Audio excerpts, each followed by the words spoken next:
మరో breaking news చూస్తున్నాం. పరారీలో యూట్యూబర్ హర్ష సాయి కోసం పోలీసులు గాలింపు చర్యలను ముమ్మరం చేశారు. విశాఖతో పాటు అనుమానం ఉన్న మరో 2 అడ్రసెస్ లో కూడా గాలిస్తున్నారు పోలీసులు. అత్యాచారం చేసి తన ప్రైవేట్ వీడియోస్ తీసి వాటితో బ్లాక్ మెయిల్ చేస్తున్నట్టుగా ఓ యువతి హర్ష సాయిపై ఫిర్యాదు చేసింది. దీంతో పోలీసులు కేసు నమోదు చేసి విచారిస్తున్నారు. ఈ కేసులో హర్ష సాయితో పాటు హైదరాబాద్ కు చెందిన మరో యూట్యూబర్ పై కూడా బాధితురాలు పోలీసులకు ఫిర్యాదు చేసింది.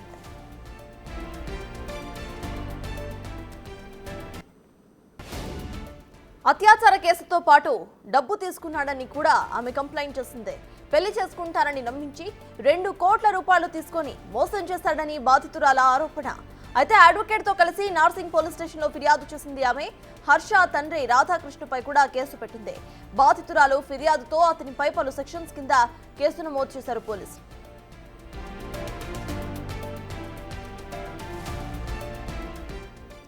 (376/2) నమ్మకంగా ఉంటూ అత్యాచారానికి పాల్పడటం. 354 కేసు నంబర్ నిరాకరించిన సమయాల్లో దాడి చేయటం. 376N పదే పలు సమయాల్లో అత్యాచారానికి పాల్పడటం వంటి సెక్షన్స్ కింద హర్ష సాయిపై కంప్లైంట్ ఫైల్ చేసినట్టుగా రాజేంద్రనగర్ డీసీపీ శ్రీనివాస్ తెలిపారు. బాధితురాలికి సొంత ప్రొడక్షన్ హౌస్ ఉంది. ప్రియుడు హర్ష సాయితో కలిసి ఓ సినిమా కూడా నిర్మించింది. శ్రీ పిక్చర్స్ బ్యానర్ లో హర్ష సాయి హీరోగా మెగా అనే మూవీని నిర్మించారు. కానీ ఆ సినిమా మధ్యలోనే ఆగిపోయింది.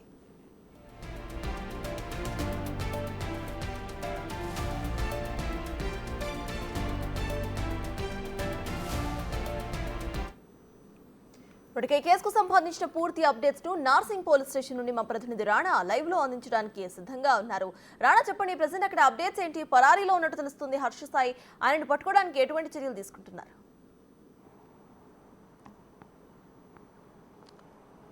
సో నిన్న సాయంత్రం బాధితురాలు నార్సింగ్ పోలీస్ స్టేషన్కి వచ్చి ఫిర్యాదు చేసినప్పటి నుంచి కూడా పోలీసులు అతన్ని కాంటాక్ట్ చేయడానికి ప్రయత్నించడం జరిగింది.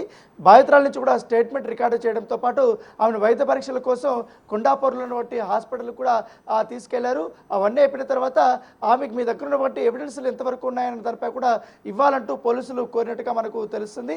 సో అవి ఇవాళ సబ్మిట్ చేస్తున్నట్టుగా ఆమె చెప్పారు. దాంతోపాటు పూర్తి స్థాయి, ఎందుకంటే హర్ష సాయి ఎప్పుడు మీకు పరిచయం అయ్యాడు, ఏ విధంగా పరిచయం అయ్యాడు, తర్వాత మీ ఇద్దరు కొలాబరేషన్ ఎట్లా జరిగింది, సినిమాల్లో ఎట్లా వచ్చాడు అతను అని ఏంటన్న దానిపై కూడా పూర్తి స్థాయి వివరాలంతా కూడా ఆమె స్టేట్మెంట్లో అడిగినప్పుడు పూర్తిగా రాసినట్టుగా మనకు సమాచారం అవుతుంది. ఎందుకంటే ఒక పక్కా ప్రణాళిక ప్రకారమే హర్ష సాయి తనతో సన్నిహితంగా ఉండడం కానీ, తర్వాత ప్రేమ పెళ్లి పేరుతో అలాగే అనేక సార్లు లైంగిక దాడి చేయడంతో పాటు బ్లాక్మెయిల్ చేయడం. ఎందుకంటే న్యూడ్ పిక్స్ పెట్టుకొని న్యూడ్ వీడియోస్ పెట్టుకొని బ్లాక్మెయిల్ చేస్తున్నాడు. ఇప్పటివరకు అలా నా దగ్గర 2 కోట్ల రూపాయల వరకు కూడా తీసుకున్నారంటూ కూడా బాధితురాలు స్టేట్మెంట్లో రాసినటువంటి నేపథ్యం అయితే కనపడుతుంది. సో ఈ కేసుని పోలీసులు చాలా ఛాలెంజింగ్గా తీసుకుంటే ఈ నేపథ్యం అయితే కనపడుతుంది. ఎందుకంటే యూట్యూబర్ పైన గతంలో కూడా అనేక ఆరోపణలు కూడా వచ్చాయి. ముఖ్యంగా ఆన్లైన్ బెట్టింగ్ యాప్ విషయంలో అతను తీసుకున్నటువంటి నిర్ణయం, ఎందుకంటే చాలామందికి అప్పుడు ఆన్లైన్ బెట్టింగ్ హర్ష సాయి చెప్పడం వల్ల ఆన్లైన్లో బెట్టింగ్ ఇవ్వడము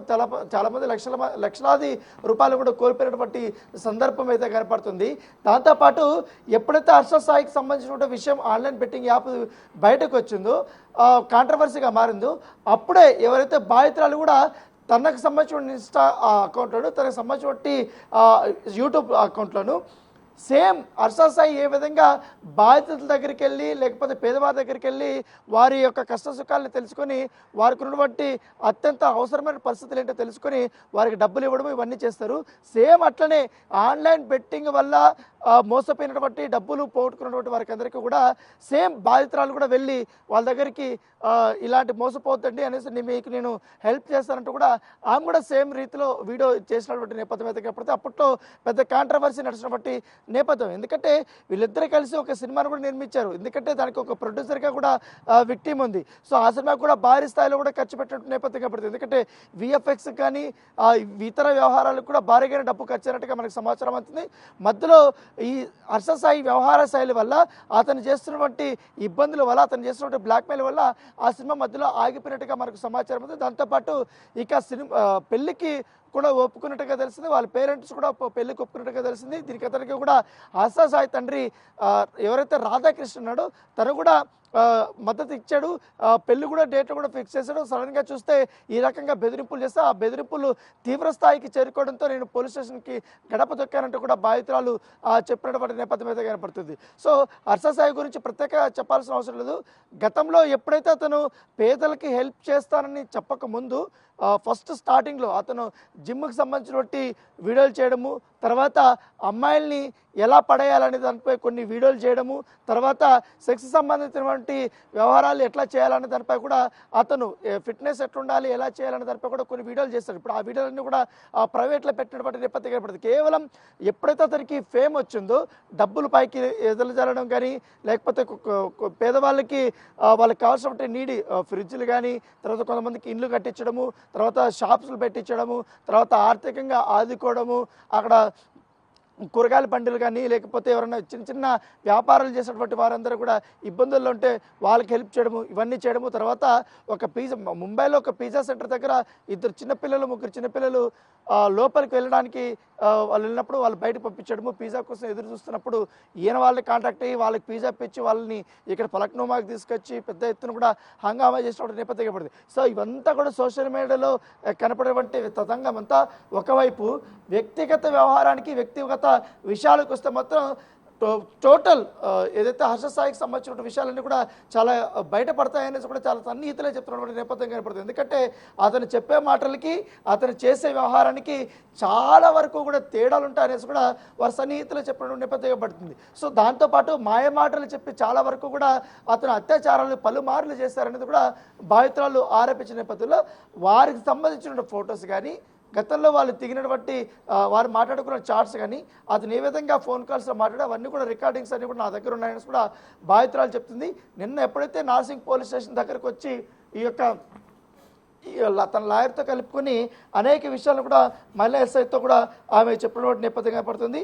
చెప్పి తనకి ఎట్లా కూడా నాకు భయం వేస్తుంది, ఎందుకంటే హర్ష సాయికి కొంతమంది ఫాలోవర్స్ కూడా ఉన్నారు, వారి నుంచి కూడా నాకు థ్రెట్ వచ్చే అవకాశం ఉందనేసి కూడా ఆమె చెప్పినటువంటి నేపథ్యం కనపడుతుంది. సో దాంతోపాటు ఆమె ఇంటి దగ్గర కూడా కొంచెం సెక్యూరిటీ కూడా ఏర్పాటు చేయాలనేసి కూడా ఆ పోలీసులు భావిస్తున్నట్టుగా తెలిసింది. దానితో పాటు మహిళా కమిషన్ను కూడా బాధితురాలు కలిసి తన గొడును వెళ్ళగొక్కాలని కూడా ఆమె భావిస్తున్నట్టుగా తెలుస్తుంది. సో అన్ని సంఘాలను కూడా కలుసుకోవాలి, ఎందుకంటే ఖచ్చితంగా ఈ కేసును ఆయన ఇన్ఫ్లుయెన్స్ చేసే అవకాశాలు ఎక్కువగా ఉన్నాయనేసి కూడా బాధితురాలు భావిస్తుంది. సో తన తరపు న్యాయవాది కూడా ఈ అంశాన్ని కూడా ఆయన చెప్పినటువంటి నేపథ్యం అయితే కనపడుతుంది. సో ఇప్పుడు రేప్ కేసు అతని పైన నమోదైంది కాబట్టి ఖచ్చితంగా అతన్ని డైరెక్ట్ అరెస్ట్ చేసే అవకాశం ఉంది.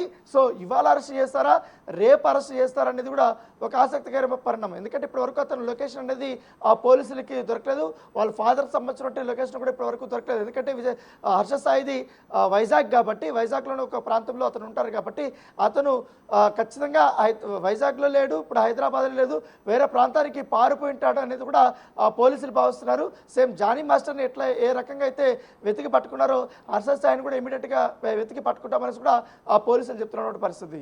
Right, thank you Rana.